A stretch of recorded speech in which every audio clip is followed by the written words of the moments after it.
She was asleep on the number 23 bus at 10:14 on a Tuesday night, head against the window, mouth slightly open, still wearing scrubs from a shift that ended 6 hours before another one had started. 2 pay stubs in her right hand, crumpled, held tight even in sleep the way a person holds something when letting go has never been an option. The bus was almost empty, fluorescent lights flickering above her like they could not decide whether to stay on. 4 rows back, a man in a dark jacket watched her. Clean shoes, quiet eyes. He had heard her tell the driver her stop 40 minutes ago. She had passed it 3 stops back. He stood up. The number 23 bus ran its last loop through Philadelphia, at that hour, the way it always did, slow, unhurried, like it had nowhere important to be, and understood that most of the people still riding it felt the same way about themselves. The overhead lights buzzed and flickered in that particular rhythm of public transit after dark, not broken, not working properly either, just existing somewhere in between the way most things do when no one with authority is watching. The floor smelled of cleaning solution and old rain. The seats were molded plastic blue, once gray, now worn smooth by thousands of bodies that had sat in them and carried whatever they were carrying to wherever they were going and never left a name behind. There were 5 passengers.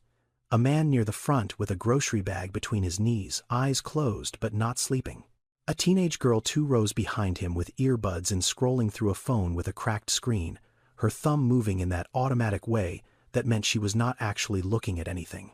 An older woman by the rear door, clutching a handbag on her lap with both hands. And in row 6 from the back, a man in a dark jacket who was not looking at his phone, was not reading, was not sleeping. He was looking out the window at the streetlights passing one by one the way a person watches something they have seen 1,000 times but are not yet done seeing. He had boarded at the first stop, paid with cash. Exact change, not because he did not have a transit card, because he wanted to hear the coins drop into the box the way they had sounded when he was 8 years old, and his mother would hand him the fare and say, "Drop it in. Listen to it land." That is what responsibility sounds like. He sat in row 6. He always sat in row 6. Not too far front, not too far back. His mother had explained it once. You can see everything from row 6, baby. You see who gets on. You see who gets off. You see the whole bus without the whole bus seeing you. That was 27 years ago. She had been riding this route to the nursing home where she worked the night shift. 14 years on that same bus. Same row. Same seat, if she could get it. He had ridden it 3 times this month already. He did not need to be here. He lived 11 miles south of this route in a part of the city where the streetlights never flickered and the buses ran clean and on time and nobody on them had a grocery bag between their knees at 10 o'clock at night. He came here anyway. He did not tell his driver. He did not put it on his calendar. He simply showed up at the first stop, paid his fare, sat in row 6, and rode. That was when the woman got on. She boarded at Allegheny and Kensington, scrubs underneath. Pale blue, the kind they give you at hospitals, the color of something that was supposed to be sterile and clean, but just looked tired under fluorescent light. Over the scrubs, a hoodie that had been black once and was now the color of dust. A lanyard around her neck, tucked inside the hoodie, the plastic badge flipped backward so the name faced her chest. She carried nothing else. No bag, no book, no headphones. She told the driver her stop, Tioga, said it once, clear. The voice of a woman who had said that word at that hour enough times that it did not require thought anymore. Then she sat down 4 rows ahead of him, and within 90 seconds of sitting her eyes were closed. Not slowly, not the gradual drift of someone getting comfortable. She sat and she shut down, like a machine that had been running past its limit, and the moment it was no longer required to stand or move or speak, it simply stopped. He noticed her shoes first. Sneakers, white once, the left heel worn down more than the right, the kind of uneven wear that comes from walking long distances with a slight lean, the lean of someone who carries something heavy on one side or simply favors one leg after too many hours. Standing, he noticed the 2 pieces of paper in her right hand, pay stubs, creased and wrinkled. She was holding them the way a child holds a permission slip on the bus ride home, not reading them, just holding. And even as her breathing slowed and her head tilted toward the glass, her fingers did not loosen. There is a kind of tired that is not about one day. It is not about staying up too late or working too hard on a particular afternoon. It is the kind that has been building so long it has stopped being a feeling and become a fact. The body carries it the way a house carries its foundation. Not thinking about it, not aware of it, just resting on top of it every single moment of every single day and calling that normal because there is no memory left of what not tired used to feel like. She had that kind of tired. He recognized it, not because someone had described it to him, because he had grown up next to it. He had watched it sit across from him at the kitchen table. He had watched it fall asleep in a chair before dinner was finished. He had watched it get up at 4:30 in the morning and put on scrubs and walk out the door without complaining. Not once he watched her sleep. The bus moved on. The streetlights passed. He walked forward. Not quickly, not slowly. The steady walk of a man who had already decided what he was going to do and was simply covering the distance between the decision and the doing. He stopped beside her row. He did not touch her shoulder. He did not tap the seat. He stood close enough for his voice to reach her and far enough that she would not feel crowded when she opened her eyes. He said, "Ma'am, your stop. Quiet. Even." The kind of voice that does not need volume because it knows exactly what it is saying. Her eyes opened, and the first thing that moved was not her head, not her legs, her right hand. It tightened around those two pay stubs the way a person grips something in the dark when they hear a sound they were not expecting. Reflex, automatic, the response of someone who has trained herself even in sleep to hold on to whatever she has because the world has taught her that letting go is how you lose things. He saw it. He did not say anything about it, but he saw it. And something about that small motion, that unconscious act of protection over two crumpled pieces of paper, landed in a part of him that he had not visited in a long time. She blinked, looked at the window. The streets outside were not the streets she was expecting. She knew it immediately. Her shoulders dropped, just for a second. A single breath, where the weight of the mistake showed on her body before she pulled it back and straightened and became again the version of herself that the world was allowed to see. She said, "How far past?" He said, "3 stops." She did the math. He could see her doing it.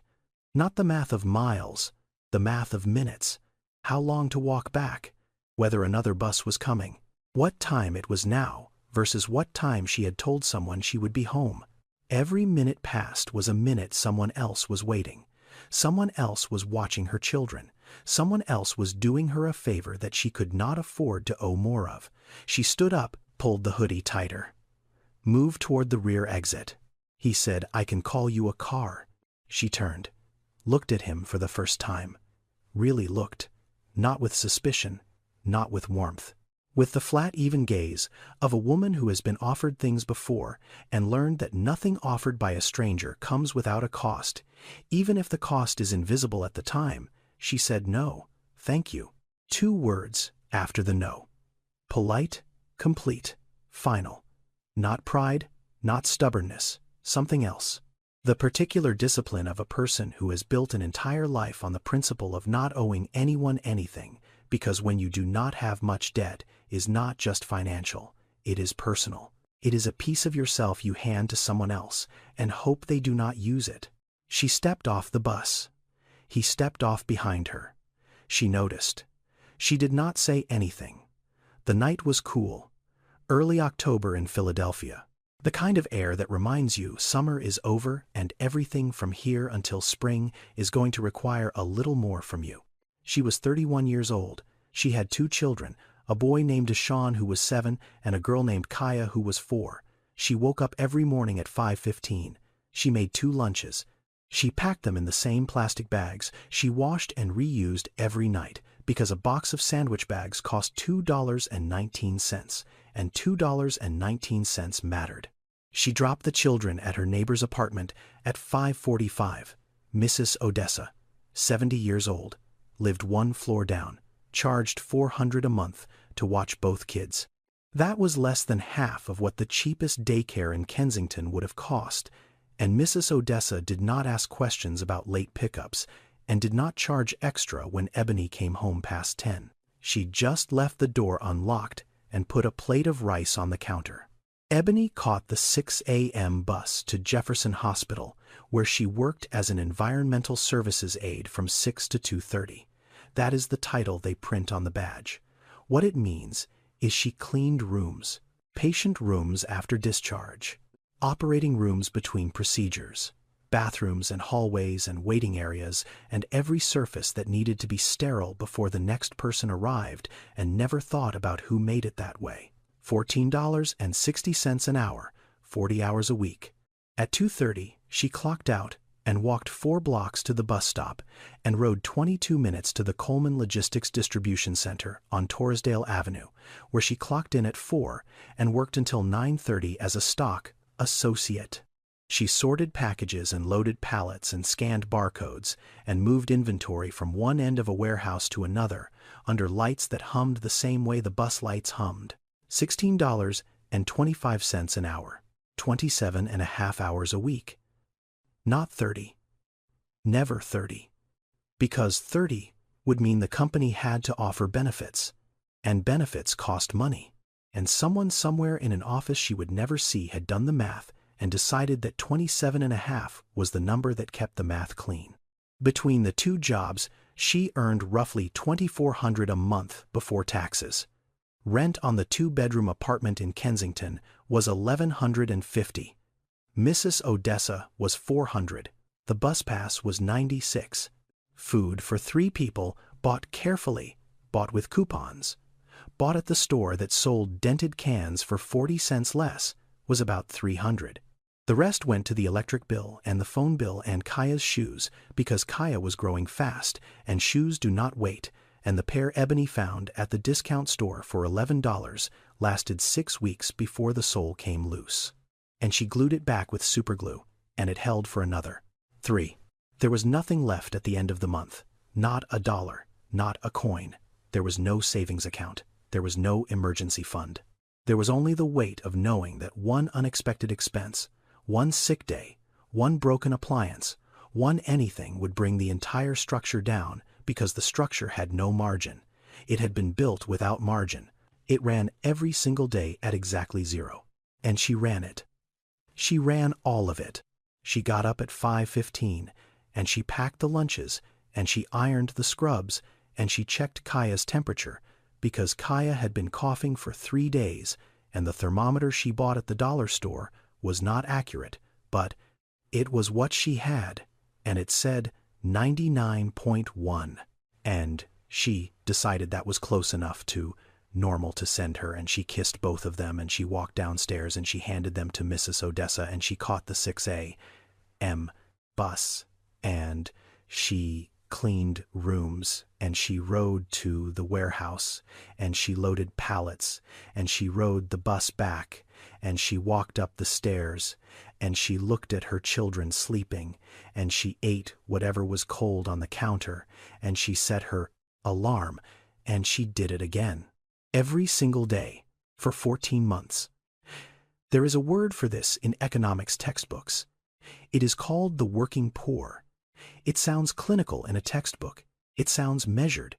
It sounds like something that can be studied from a distance and discussed over coffee.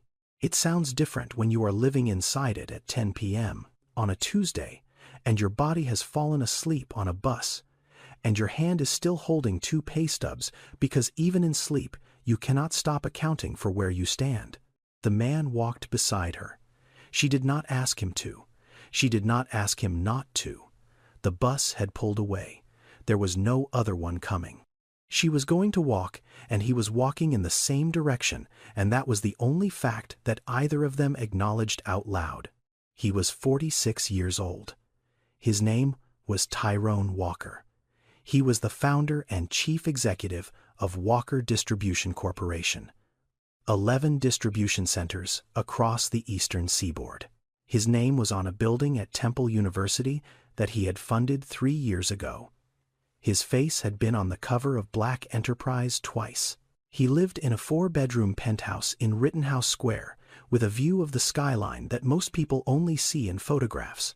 But the bus route, 23, did not know any of that, and neither did the woman walking beside him. He had his reasons for being here. They were not complicated, they were not dramatic, they were just old. His mother, Gwendolyn Walker, had ridden this bus for 14 years. The night shift at Greenfield Senior Living, 11 p.m. to 7 a.m. 6 nights a week for most of those years, because the weekend differential was an extra $1.75, and $1.75 mattered when you were raising a son alone, and the rent was always due before the check arrived. She sat in row 6. She had told him why once, and he had never forgotten. She died on a Tuesday night when he was 19. A stroke. At the bus stop on Allegheny, the same stop where the woman beside him had boarded 40 minutes ago, 10:47 p.m. She was on her way to work. She had not missed a shift in 2 years. She did not miss that one either. Her body just decided on that particular Tuesday that it had carried enough. He was not there. He was working the evening shift at a warehouse on the other side of the city.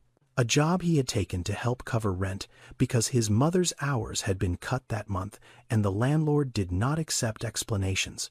He found out at midnight when a neighbor called his cell phone. By the time he got to Temple University Hospital, she had been gone for 47 minutes.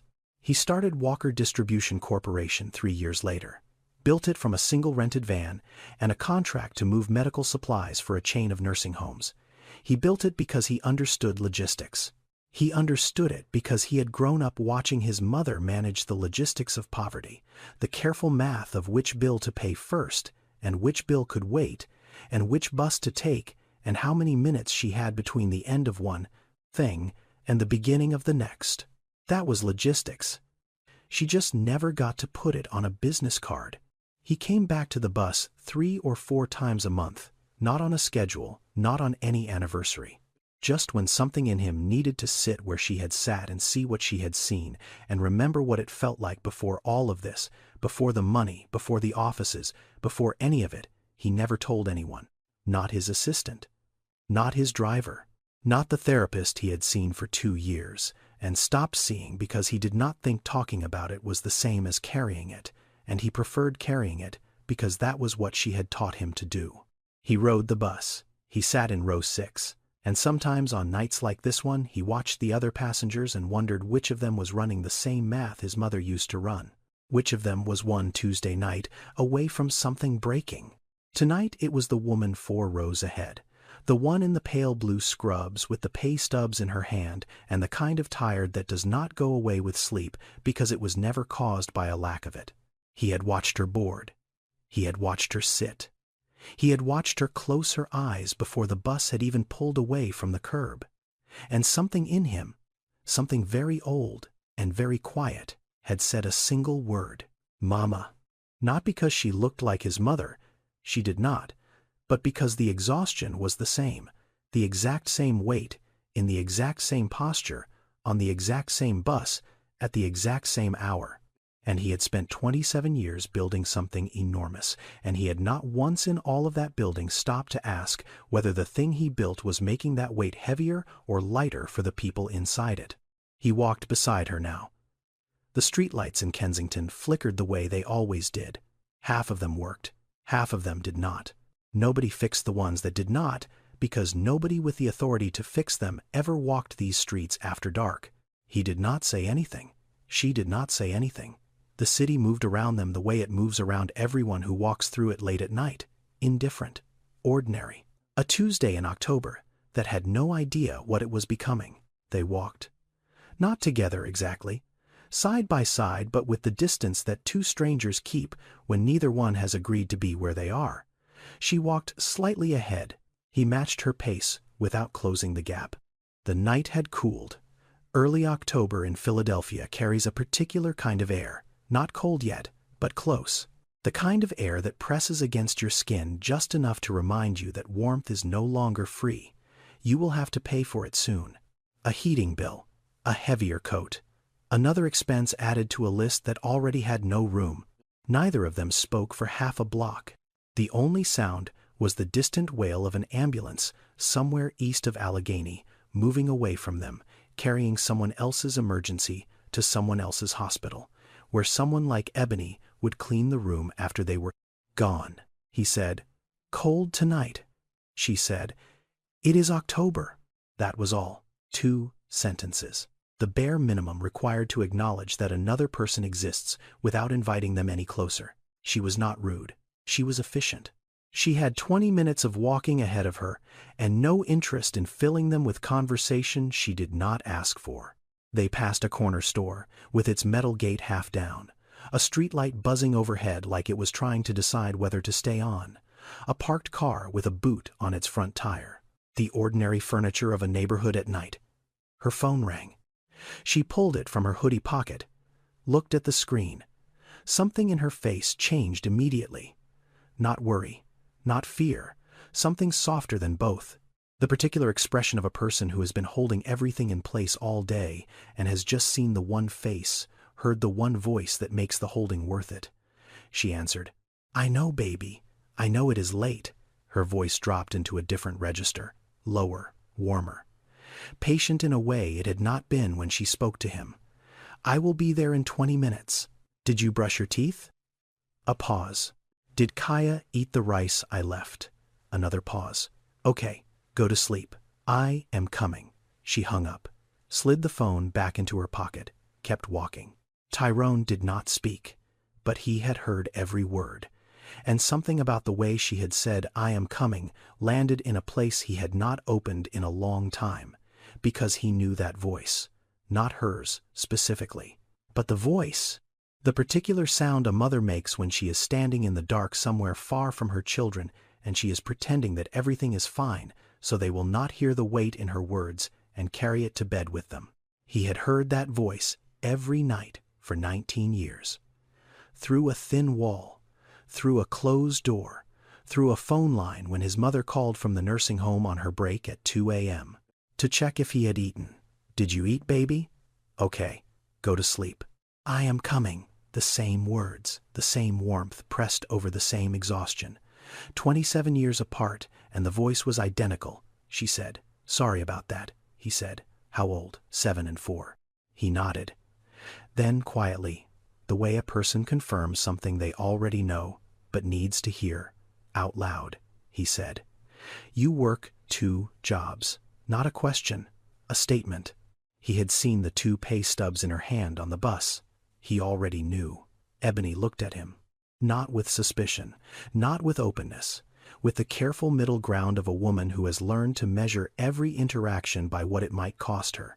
She said yes. 1 word. No explanation attached to it, no story offered, no justification. Just the fact delivered flat the way you deliver something that is not a secret, and not a shame, and not anything other than what it is. A long moment passed. The ambulance siren had faded completely now. The street was quiet. He said, "Where is the second one?" She did not hesitate. There was no reason to. She said Coleman Logistics, the distribution center on Torresdale Avenue. He did not stop walking. His feet kept moving at the same pace. His hands stayed in his jacket pockets. His face did not change, but something behind his eyes shifted. Not shock, not surprise. Something slower than both. The particular quality of recognition that arrives when a fact you have known in one form suddenly presents itself in another, and the distance between the 2 forms collapses, and you are left standing in the wreckage of your own understanding. Coleman Logistics was a subsidiary of Walker Distribution Corporation. It had been acquired 4 years ago as part of a regional expansion into last-mile fulfillment. The deal closed on a Thursday in March. He remembered the Thursday because his team had celebrated at a restaurant in Center City where the cheapest entree was $42 and the wine list started at $90. Coleman Logistics. 1,100 employees across 2 facilities. The Torresdale Avenue location ran 3 shifts. The part-time evening shift, 4 p.m. to 9:30, was staffed almost entirely by workers who held other jobs during the day. The scheduling was designed that way. The pay structure was designed that way. The 27.5-hour cap was designed that way. All of it approved in a policy document he had signed, without reading every line, because the summary had said optimized labor allocation model, and the projected savings had said $4.7 million annually. And he had nodded, because $4.7 million was the kind of number that makes people in boardrooms nod. There is a particular kind of reckoning that arrives not when you discover something new, but when something you already knew rearranges itself in front of you, and you can no longer look away from what it means. He said. What do they pay? She said. $16.25 an hour. Hours. 4 to 9:30. 5 days. Benefits. She almost laughed. Not quite. The corner of her mouth moved in a way that was closer to exhaustion than humor. She said no. They keep everyone at 27-28 hours. Just under the line. You go over 30, they cut your shifts the next week to bring the average back down. Everyone knows the game. Nobody says it out loud.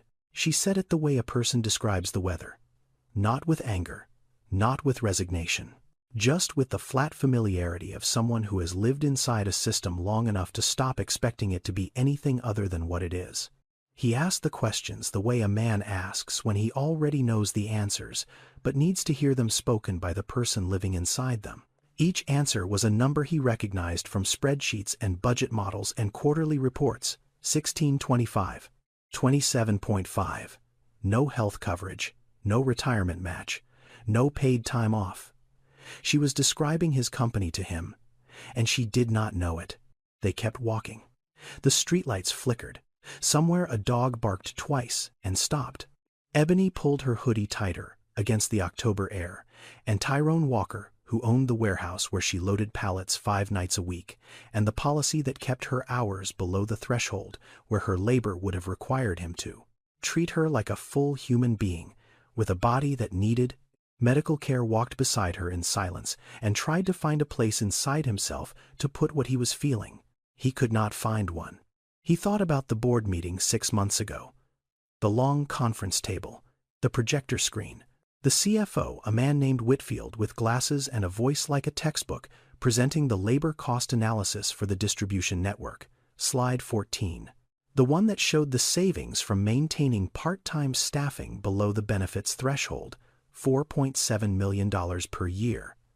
The room had nodded. He had nodded. It was not a controversial slide.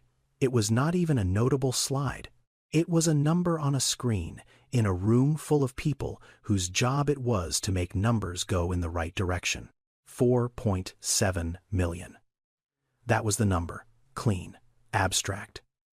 The kind of number that lives comfortably inside a spreadsheet, because spreadsheets do not have faces. Tonight, the number had a face. It was walking beside him in a faded hoodie with 2 pay stubs in its pocket and a 7-year-old son at home who already knew his mother was lying when she said she was fine. He had built a company that could move 200,000 packages a day across 8 states. He had not built a company that could keep a mother of 2 awake on a bus. 4,200 part-time employees across the system. How many of them were on a bus right now? How many had missed their stop? How many were walking home through neighborhoods where half the streetlights worked? How many were carrying 2 pay stubs because 1 was not enough and 2 was barely enough? And the distance between barely enough and not enough was 1 sick child, 1 late bus, 1 Tuesday night, where the body simply said no. He did not know. He had never asked. He had never had to. Because the distance between a signature on a policy document and its consequence on a sidewalk in Kensington at 10:22 on a Tuesday night was wide enough that a man could live his entire life on one side of it and never see the other. Until tonight. Until row 6. Until the pay stubs. Ebony was talking now. Not because she had decided to trust him, not because he had earned it, because she was tired. Tired in the way that strips everything back to bone. When you are that tired, you do not have the energy to maintain the walls you have built to keep strangers out. The walls are still there. You just cannot hold them up anymore. She said, people think the hard part is the work. 2 jobs, 16 hours, the buses, the standing. They think that is the hard part. She shook her head, small, slow. The hard part is not the tired. The tired I can do. I have been doing the tired for a long time. She paused. The hard part is when my son looks at me and says, "Mama, you always look tired," and I have to tell him I am fine.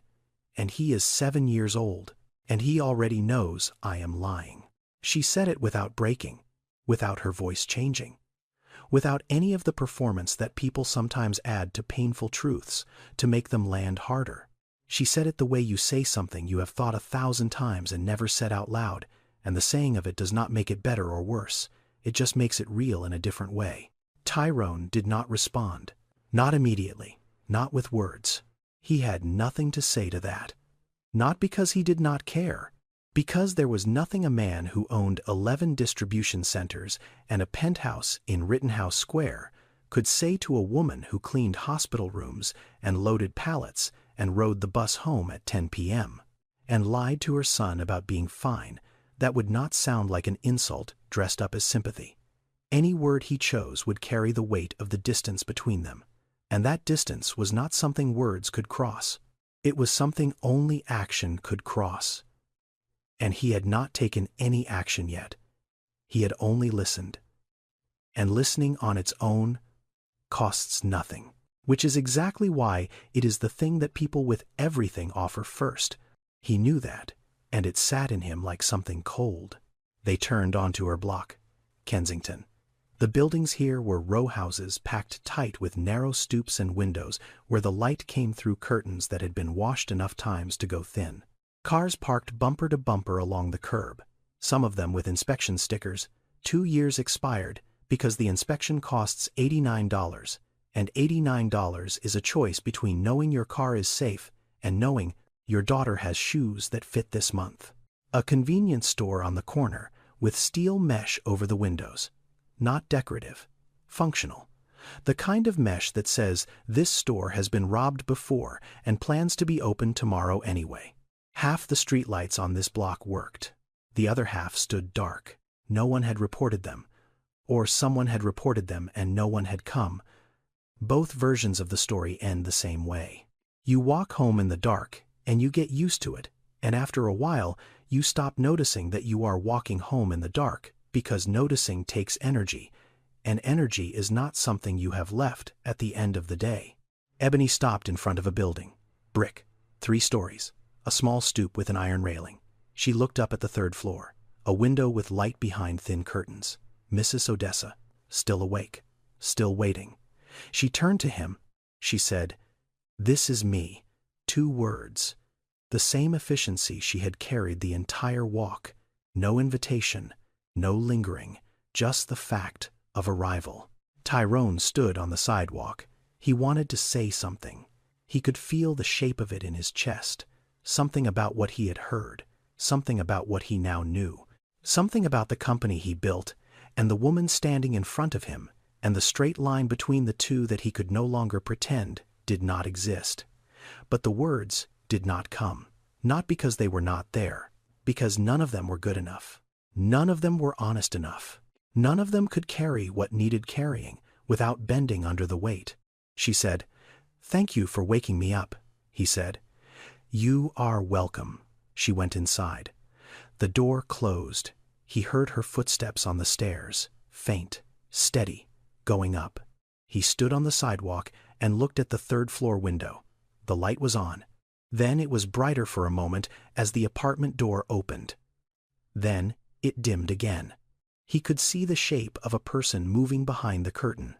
Then a smaller shape. Then both shapes disappeared from the window. 12 minutes later, the light went out. 12 minutes. That was all. She had walked in and picked up her children and settled them back into whatever sleep they had managed, and turned off the light and surrendered to the same exhaustion that had taken her on the bus. 12 minutes between coming home and shutting down. 12 minutes for everything that mattered. He pulled out his phone. Called a car. It arrived in 4 minutes. He got in. Said nothing to the driver.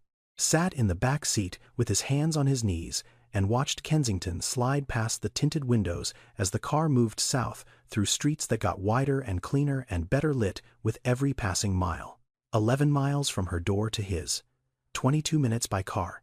A lifetime by every other measurement that matters. He arrived at Rittenhouse Square, took the elevator to the 14th floor, walked into 4 bedrooms and a view of the city skyline and a silence that cost $11,000 a month in rent and did not have a single human being in it waiting for him with the light on. She had a 7-year-old who waited up, a 4-year-old who needed to know if Mama was coming, a 70-year-old neighbor who left the door unlocked and put a plate of rice on the counter. He had a view. He sat down. He did not turn on a light. He did not take off his jacket. He just sat in the dark in a room that was worth more than everything Ebony Richardson had earned in the last 3 years combined, and he thought about a woman asleep on a bus holding 2 pay stubs that added up to a life that was not enough and never would be as long as the system that employed her was designed by people like him who could sign a policy and never once stand on the sidewalk where it landed. The city glittered through the window, beautiful from up here.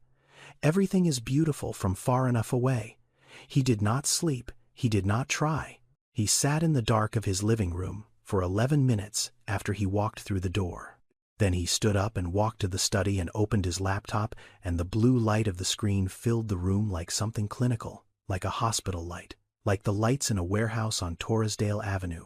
He logged into the Walker Distribution Human Resources portal. He had not opened it himself in over a year. His chief people officer sent him quarterly summaries. Clean, color-coded, green for retention targets met, yellow for areas of concern, red for critical. The Coleman Logistics Division had been yellow for 2 consecutive quarters. He had noted it in the margin of the report and moved on. Yellow was not red. Yellow was someone else's problem to solve before it became his. He pulled up the employee database for the Torresdale Avenue facility.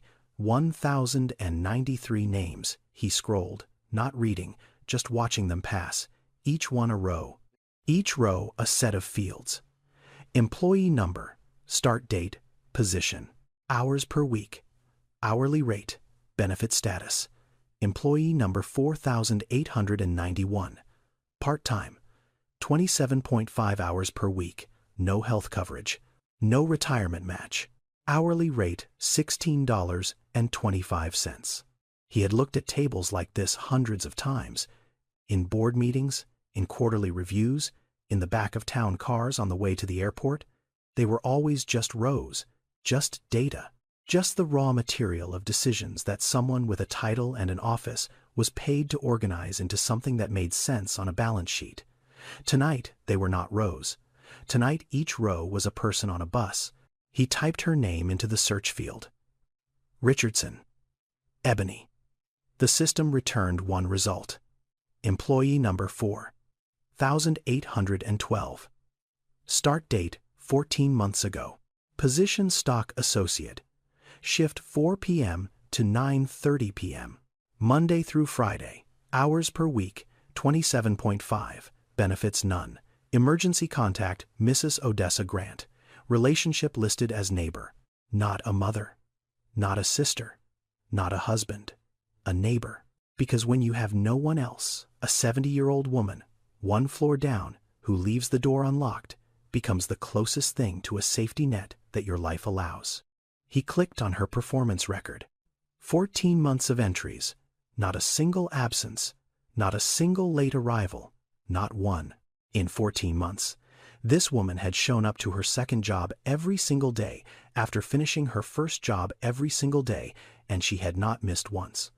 The evaluation field beside the most recent review read 2 words. Meets expectations. 2 words. 14 months of arriving on time after cleaning hospital rooms since 6 a.m.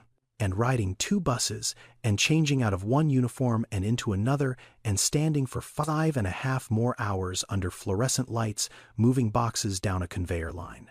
14 months of that, and the system that tracked her reduced all of it to 2 words that meant she was adequate, that she had done what was asked, that she had met the minimum standard required for someone to not be fired. Meets expectations. He stared at those two words for a long time.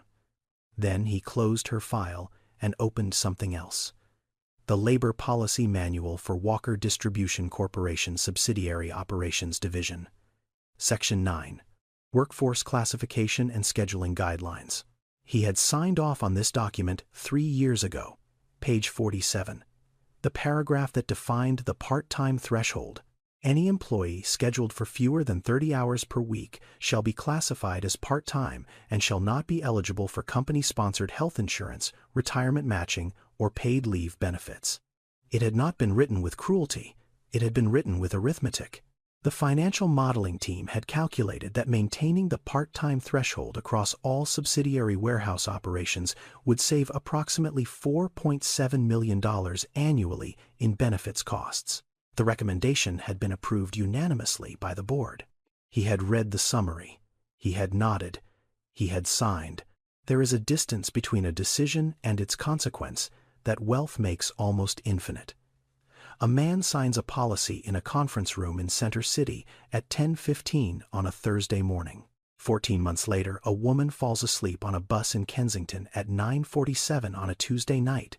The signature and the exhaustion are connected by a straight line that runs through spreadsheets and scheduling software and HR portals and weekly shift caps designed to keep a number below a threshold so that a company does not have to pay for the body that carries that number home every night. But the man who signed never sees the line. The line is invisible from the 14th floor.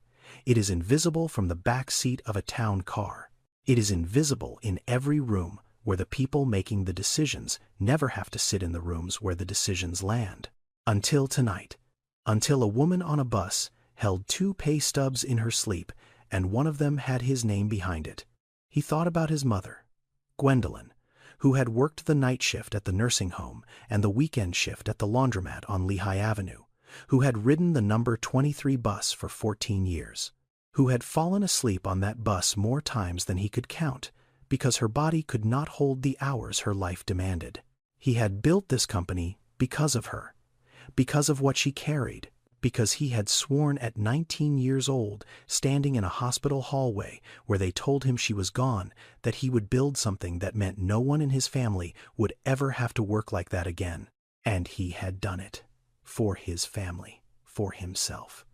But the company he built to escape what his mother endured had become the very thing that made other mothers endure it. The same hours, the same exhaustion, the same bus, the same math of not enough, different name on the paycheck, same weight on the body. He had become the system his mother died inside of. He closed the laptop. The room went dark. He sat there. 112A. M. A man worth $1.4 billion alone in a penthouse that could fit Ebony Richardson's entire apartment in its living room, and for the first time in 27 years of building, he was not sure that what he had built was something his mother would recognize as good. Ebony Richardson was not unusual. That was the thing. She was not an outlier. She was not an edge case.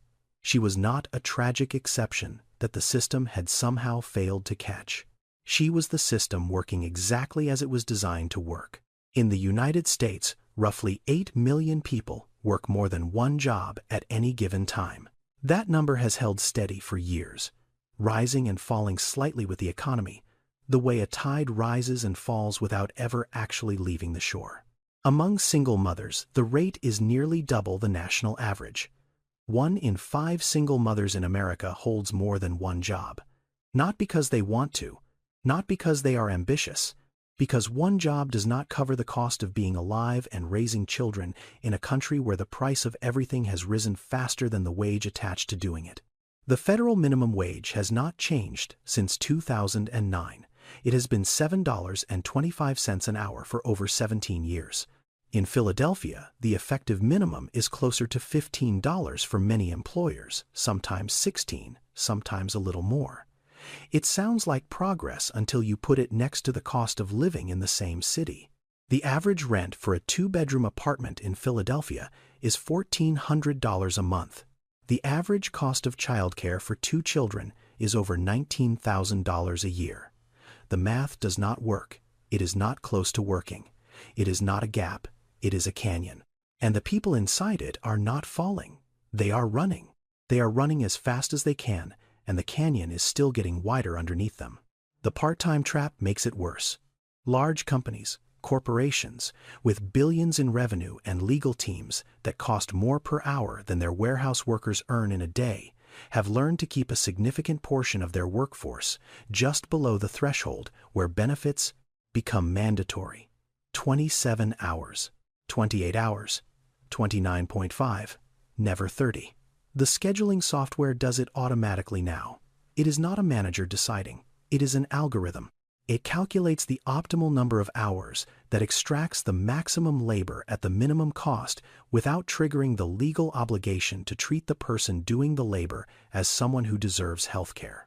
It is legal. It is common. It is practiced by companies whose names you would recognize in every sector from retail to logistics to food service to hospitality.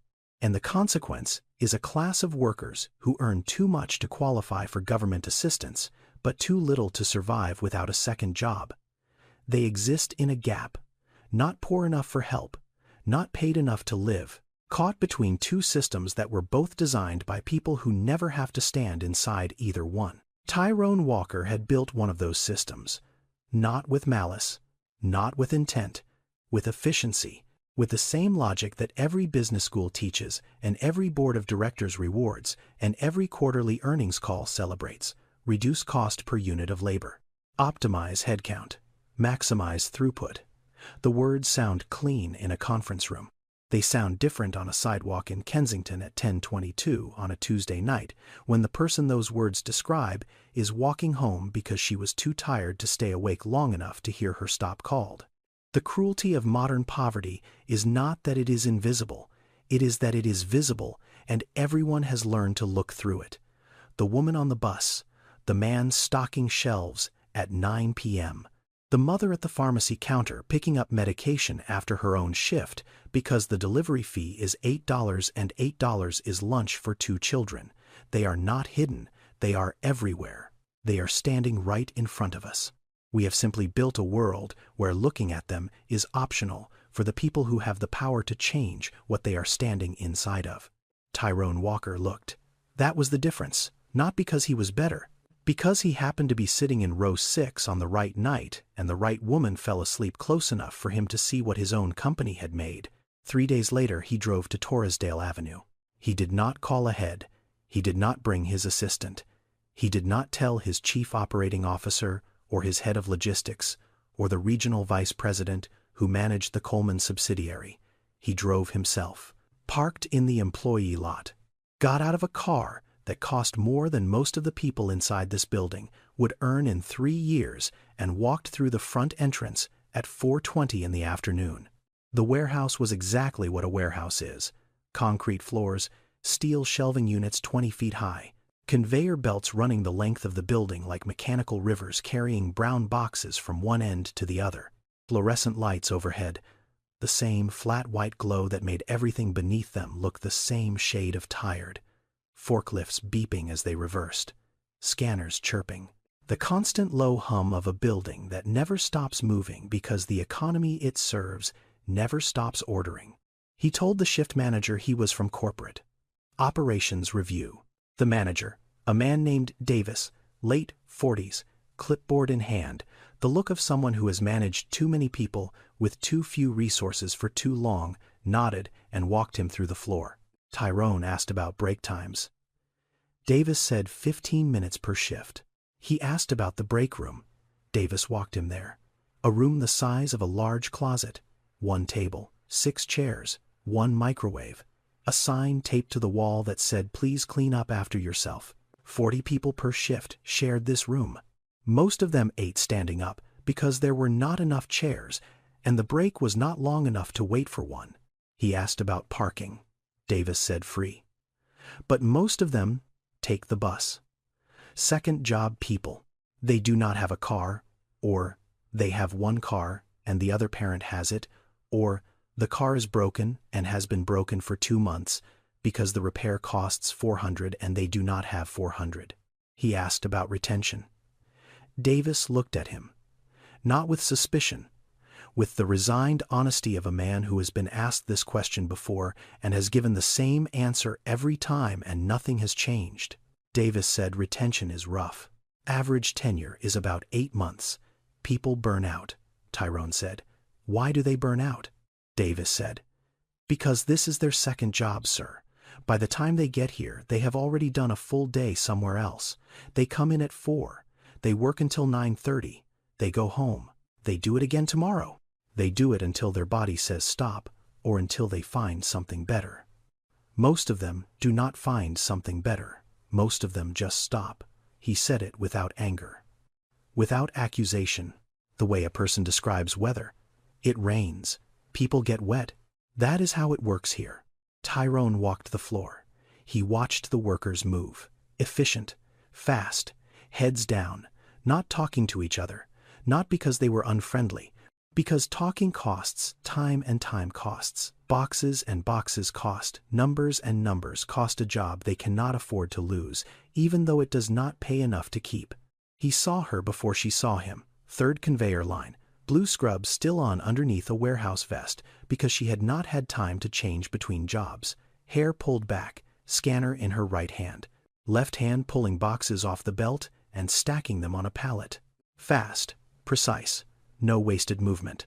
The mechanical efficiency of someone who has done this so many times that her body runs the task without her mind needing to participate, which is good because her mind was somewhere else. It was at home. It was with a 7-year-old boy and a 4-year-old girl. It was calculating whether Mrs. Odessa remembered to give Kaya the cough medicine at 6. She looked up. She saw him. A flicker of recognition. The man from the bus. The man who had walked her home. He was standing in her warehouse now, and she did not know why, and she did not have time to ask. She gave him a small nod, polite, distant. The nod of someone who is on the clock and every second belongs to someone else. Then she turned back to the conveyor belt and kept working. He watched the woman who had fallen asleep, holding 2 pay stubs, move 47 boxes in 22 minutes. He counted. 10 days later, the call came. He was in his office on the 32nd floor of the Walker Distribution headquarters in Center City. 2:14 in the afternoon. He was reviewing a draft of the revised workforce policy with his chief people officer when his phone rang. The caller ID said Coleman Logistics, Torresdale facility. He picked up. The voice on the other end belonged to the operations director, a man named Harlan. Steady voice. The kind of steady that comes from delivering bad news enough times that the delivery has become mechanical. We had an incident at Torresdale. Employee collapsed on the warehouse floor during shift. Paramedics were called. She has been transported to Temple University Hospital, Tyrone said. What is the name Richardson? Ebony Richardson. He put down his pen. He stood. He picked up his jacket. 3 actions. No words between them. His chief people officer asked if everything was all right. He did not answer. He walked out of the office and down the hall and into the elevator and through the lobby and into his car, and he drove north through the city toward Temple University Hospital the way a person drives when the destination is not a choice, but a gravity. The emergency department at Temple was what emergency departments always are, bright, loud in a muted way, full of people sitting in chairs with the particular patience of those who have no other option but to wait. He gave her name at the desk. They asked his relationship. He said employer. The word felt wrong in his mouth. Too small, too clean. It did not carry what it should have carried. They let him speak with the attending physician, a woman in her 50s, glasses, the kind of calm that is not personality but training. She said Ebony had collapsed at approximately 1:45 p.m. on the warehouse floor. She was conscious when the paramedics arrived. Vitals stable. The diagnosis was exhaustion, moderate dehydration, and iron deficiency anemia. Iron deficiency anemia. It is not a dramatic condition. It does not arrive with sirens or sudden collapse in most cases. It builds, slowly, over months, over years.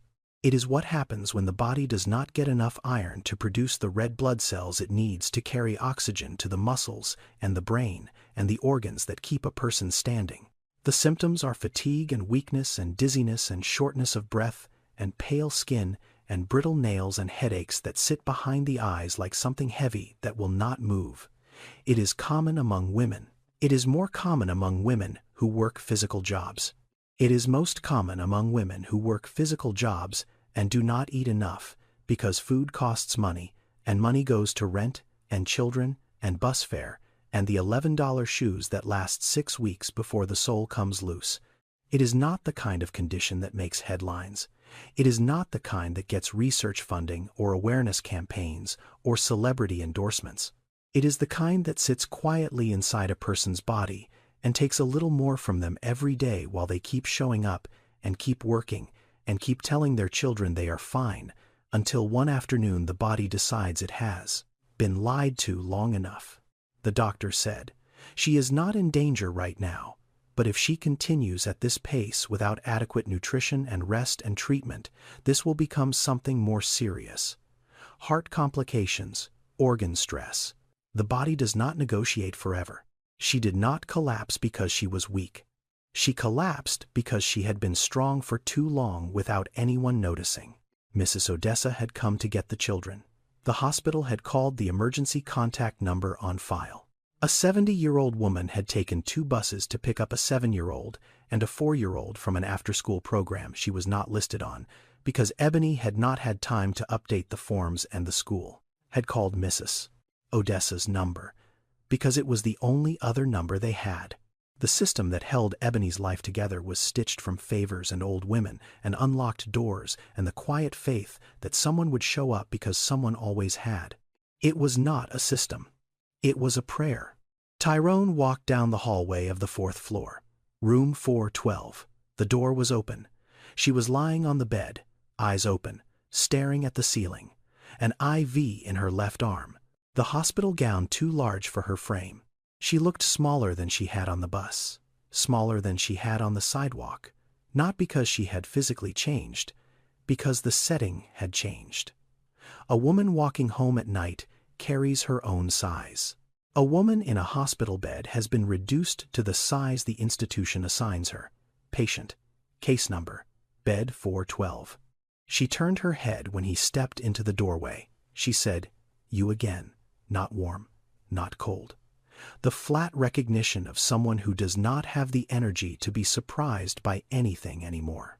He said, "I heard what happened." She looked at him, steady. The same look she had given him on the sidewalk the night he offered to call her a car. The look that measures a person by what they are about to say next. She said, "From who?" The right question, the exact right question. Because how would a stranger from a bus know that she had collapsed in a warehouse on Torresdale Avenue? How would he know her name? How would he know which hospital? There was no version of this that made sense, unless something she did not know was true. He did not pause. He did not soften it. He said it the way a person says something they have been carrying for 10 days and cannot carry any longer. Coleman Logistics is a subsidiary of Walker Distribution Corporation. I am Tyrone Walker. I own the warehouse where you collapsed. Silence, not the quick silence of shock, the long silence of assembly. She was putting pieces together. The questions on the sidewalk, the way he had asked about her hours, her pay, her benefits, the way he had listened too carefully for a stranger, the way he had walked her home through a neighborhood he clearly did not live in. She was not shocked that he was wealthy. She was not impressed. She was not intimidated. She was reorganizing everything she thought she knew about the last 10 days and fitting this new piece into the picture, and the picture it made was not flattering for him. She said, "So you own the place that takes half my waking hours and pays me just enough to need another job to survive." She paused, not for effect, because she was tired, and pauses were not a choice but a necessity. "And now you are sitting in the hospital where I ended up because of it." Another pause. "What exactly are you here to do?" She did not raise her voice. She did not sharpen it. She said it the way you say something that has been true for a long time and has only just now found someone to be said to. even, flat, heavy the way a stone is heavy. Not because it is trying to be, because it is made of something dense and real, and there is no lighter way to carry it. Tyrone did not defend himself, did not explain, did not reach for any of the words that men in his position reach for when they are confronted with the human cost of their efficiency. He did not say it was complicated. He did not say he was working on it. He did not say he had not known. He said, "I do not have a good answer for that." She looked at him for a long moment. Then something in her face moved. Not softening, not forgiveness. Something closer to recognition. The recognition that a person has just said something true instead of something useful. She said, "That is the first honest thing you have said." The room was quiet. The IV drip marked time. Somewhere down the hall, a nurse was talking to another patient about discharge paperwork. The ordinary sounds of a hospital at 3 o'clock on a Thursday afternoon. He said, "Can I sit down?" She looked at the chair beside the bed. Plastic. The same blue plastic as the seats on the number 23 bus. She did not say yes. She did not say no. She looked at the chair, and then she looked back at the ceiling, and that was permission enough. He sat. He said, "I want to cover the hospital costs, and anything you need while you are not working." She turned her head, looked at him, not with gratitude, not with anger, with the particular clarity of a woman who has heard offers before and knows what they cost. She said, "I did not collapse so you could feel better about yourself by writing a check." She said it without cruelty, without venom. She said it the way a person draws a line on the ground, not to attack, to protect. She was not going to become a story someone told at a dinner party. She was not going to be the anecdote that proved a rich man had a heart. She had not fallen on a warehouse floor so that the man who owned the warehouse could buy his way out of what that floor had done to her. Tyrone sat with that. He did not argue. He did not push because he understood it. He had grown up on the other side of that line. He had watched his mother refuse help from the church down the block 3 times in one winter because accepting it meant owing something she could not name and could not repay, and the weight of that unnamed debt was heavier than the cold. He understood that charity, when it flows downward from the person who caused the problem to the person who endured it, is not generosity. It is a transaction dressed in kindness, and she was not for sale. He said, "I am not here to help you." She looked at him. He said, "I am here because I need to understand what I broke." A long moment. The longest of the afternoon. She studied him the way a person studies something they are deciding whether to believe. Not his words, his face, the set of his jaw, the stillness of his hands. She was reading him the way she read everything, carefully, because care was all she had and she could not afford to waste it on someone who did not deserve it. Something shifted, not dramatically, not with any visible movement, but the distance between them, the distance that had been there since the bus, since the sidewalk, since he walked into this room, contracted by 1 degree. She did not trust him. But she was willing to believe that the thing in his voice when he said what I broke was not performance. She said, "Mrs. Odessa has my kids. She is 70 years old. She has arthritis in both knees. She watches Deshaun and Kaya every day for $400 a month because that is all I can pay, and she does it anyway because she says she likes the company, but the truth is, she does it because she knows I have no one else." She paused. She took 2 buses to pick them up today. 2 buses, at 70. She said, "Deshaun asked me last week, 'Mama, when do you get a day off?' And I opened my mouth and nothing came out. Because I did not have an answer. I could not think of one. There was no day. There was no off." She was not telling him for sympathy. She was not performing pain. She was saying it because someone had asked, and for the first time, the person asking was someone who had the power to understand what the answer meant. Not just emotionally. Structurally, he owned the building where she loaded boxes. He signed the policy that kept her hours below the line. He was not a stranger on a bus anymore. He was the architecture. And she was telling the architecture what it felt like to live inside it. He listened. He did not interrupt. He did not offer solutions. He sat in the plastic chair in room 412, and he listened to a woman describe a life that his company had helped design, and he did not look away. She said, "You want to know what you broke?" She looked at him. Steady. Clear. The eyes of a woman who had been lying down for 2 hours and was still more present than most people standing. "You did not break me. I am still here. But you built something that makes it so people like me have to choose between being a good worker and being a good mother. And you made it so we cannot be both. Not because we are not strong enough, because the math does not allow it." She said it, and then she was quiet, and Tyrone Walker, who had sat in boardrooms with senators and on panels with Fortune 500 chief executives, and across tables from investors who managed more money than some countries, sat in a plastic chair in a hospital room and understood for the first time that the most important meeting of his career was happening right now. In room 412, with a woman in a hospital gown who made $16.25 an hour and had just told him more about his own company than anyone on his payroll ever had. He called the board meeting for the following Monday. Not a quarterly review, not a scheduled session, an emergency meeting.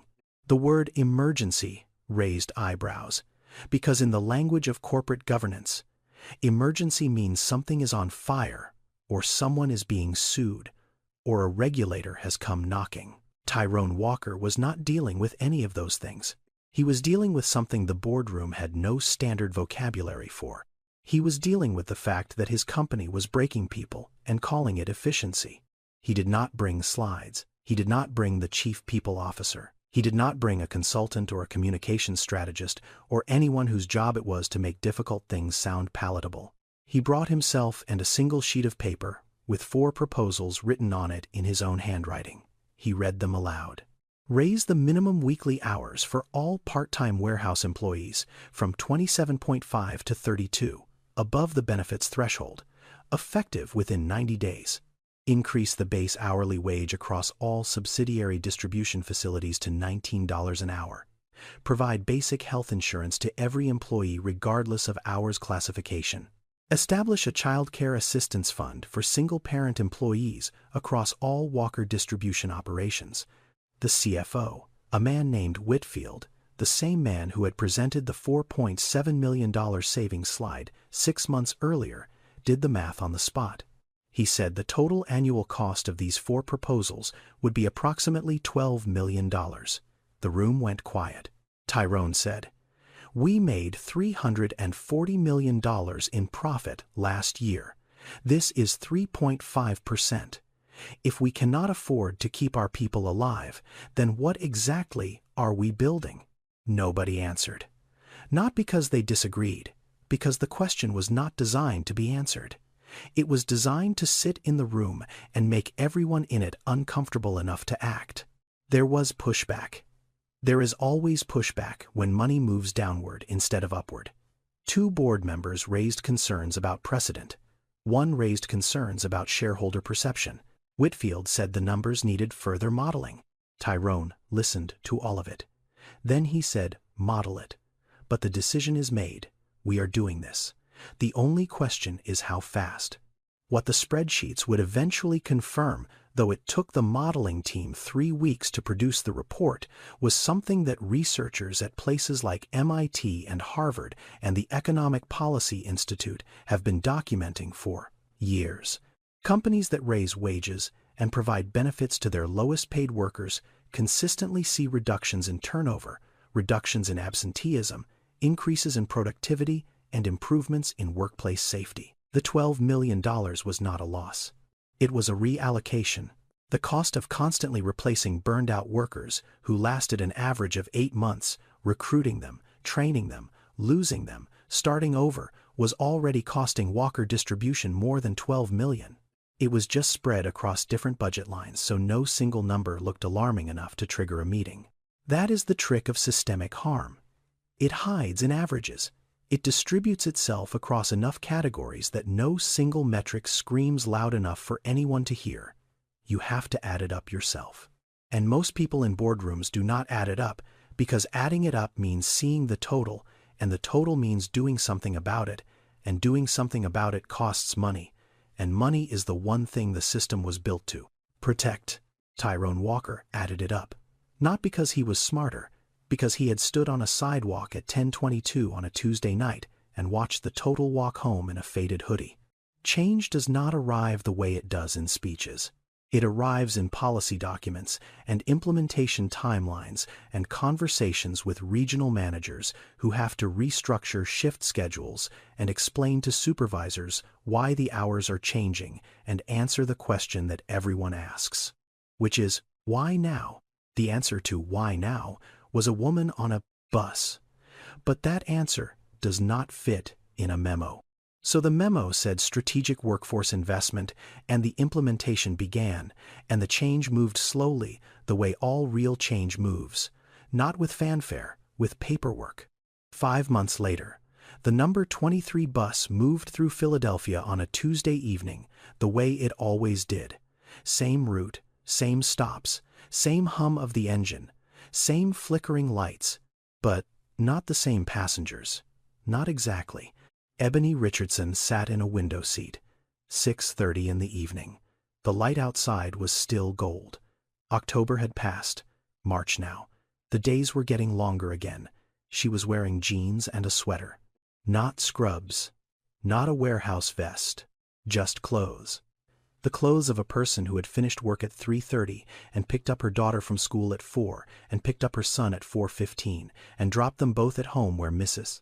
Odessa was waiting, not because Ebony could not be there, but because she wanted 10 minutes to ride the bus alone and sit in the quiet before she walked through the door. She was not asleep. Her eyes were open. She was looking out the window at the city passing, the same streets, the same buildings, the same Philadelphia that had been there every night when she rode this bus in the dark, with her head against the glass and her hand around 2 pay stubs. Everything outside was the same. But the woman inside the bus was not. She was working one job now, full-time, 7 a.m. to 3:30 p.m. Coleman Logistics, Torresdale Avenue, $19 an hour, health insurance. The shift change had gone into effect 8 weeks ago. She had quit the hospital job the same week. She had walked into the HR office at Jefferson and told them she was leaving, and they had asked if there was anything they could do to keep her. And she had said no, and she had meant it, not with anger, with clarity. With the calm certainty of a person who has been given back something they did not know they had lost until it returned. Time. In her hand, she was not holding pay stubs. She was holding a piece of paper, a drawing, crayon, on white construction paper. 2 figures, one tall, one small, both smiling. Underneath, in the careful, uneven letters of a 4-year-old, it said, "My mama is the strongest." The teacher had written a note in the margin. Kaya drew this during free time today. She said her mama is home for dinner now. The bus stopped. Her stop. She got off, walked the 3 blocks home, climbed the stairs, knocked twice. The door opened. Deshaun, 7 years old, standing in the doorway with the look of a boy who has gotten used to something new and good and is not yet sure it will last. Behind him, Kaya came running, 4 years old, arms out. Ebony knelt down and held both of them at the same time. Not quickly, not briefly. The way a person holds something when they finally have enough time to hold it properly. Mrs. Odessa was sitting at the kitchen table. Same chair. Same smile. She looked at Ebony and said, "Early again." "Huh?" Ebony said, "Early again." She cooked dinner. Rice and chicken and green beans from the can, because fresh ones were still $2 more, but that was going to change next month when the first full paycheck at the new rate cleared.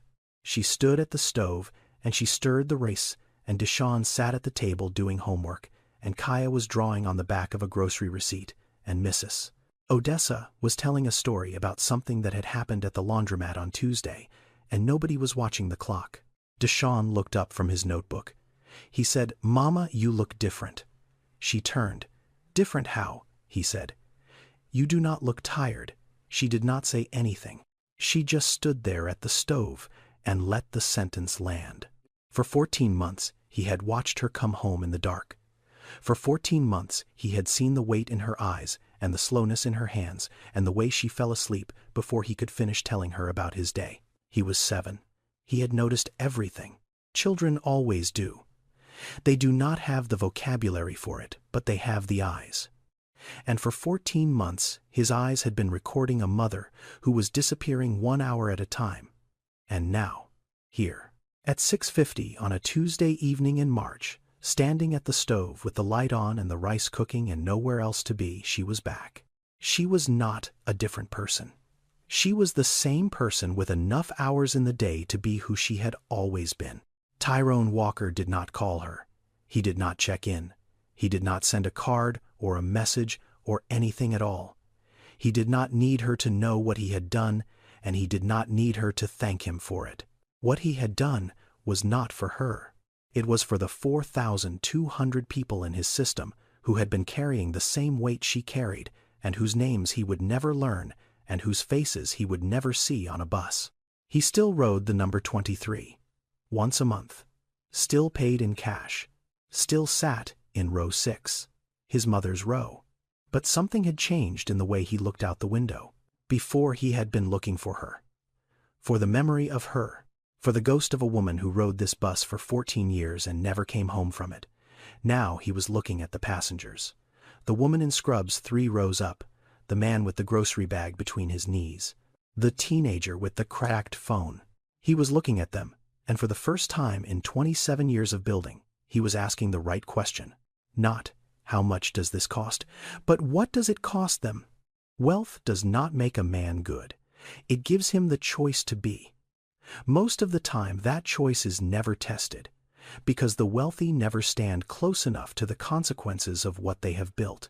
They sign policies from the 14th floor. They review spreadsheets in the back of town cars.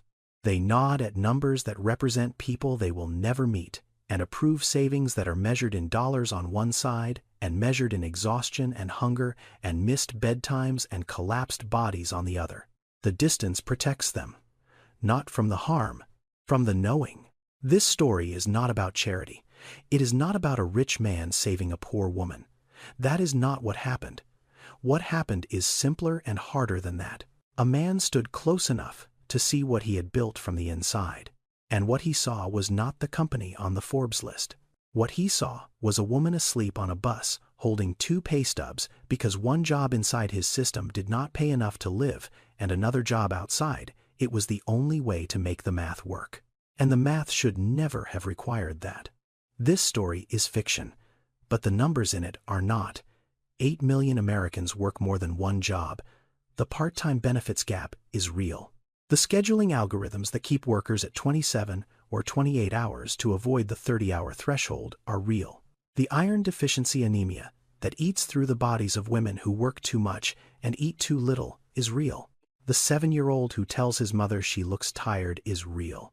He is in millions of homes tonight. I wrote this story because I believe that stories can make visible what spreadsheets cannot. A number on a page is easy to look past. A woman on a bus is not.